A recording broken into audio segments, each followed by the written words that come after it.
Et c'est Nicolas Durand, le drop qui va claquer, c'est Wisniewski, contré, position de hors-jeu, faut jouer vite.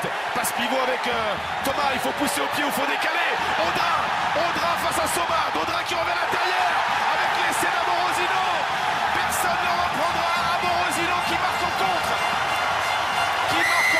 Le deuxième essai de Montpellier. Et Montpellier mène maintenant 13-7. J'allais dire avant ça, est-ce que le Racing saura faire ce que Montpellier n'a pas su faire en première mi-temps, c'est-à-dire scorer sur ses moments forts. Mais non, Montpellier a su contrer suite à un petit coup du sort, suite à ce drop contré. Voilà, Wisniewski qui se remet dans l'axe, Trendu qui vient avec sa volonté habituelle au contre, qui lui réussit, et là Audrin qui joue magnifiquement le coup. Transmettre ce ballon à Amorosino alors que les joueurs du Racing sont épuisés après maintes phases de jeu qu'ils ont essayé de créer. Et le Racing qui est piégé par sa propre action, qui se met en difficulté un petit peu tout seul depuis le début de ici, beaucoup de pénalités concédées en deuxième mi-temps de la part de cette équipe du Racing qui subit. À l'image de cette avancée de Fulgence Ouedraogo pour Montpellier, Julien Thomas, François Trinduc, Racing Man est au sol au moment où cette action se développe dans les 22 mètres du Racing.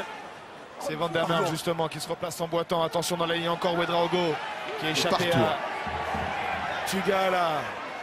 À hauteur encore, il les aime ces ballons comme Ozou, le duel.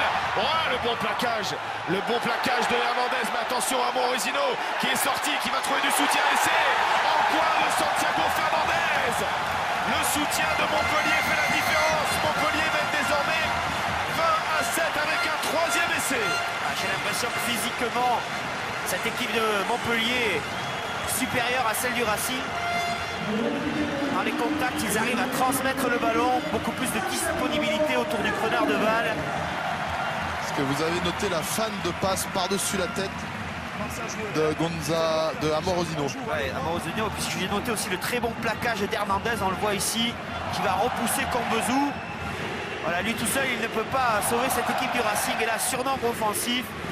Amorosino, voilà, qui fait cette fin de passe, transmet. Et toujours un surnombre, les joueurs du Racing qui n'arrivent pas à se redéployer sur la largeur. En tout cas, endiguer les actions de Montpellier. Les joueurs de Montpellier qui arrivent à bien lire le repositionnement de la défense du Racing, ou en tout cas qui l'ont bien travaillé à l'entraînement pour pouvoir se positionner dans des endroits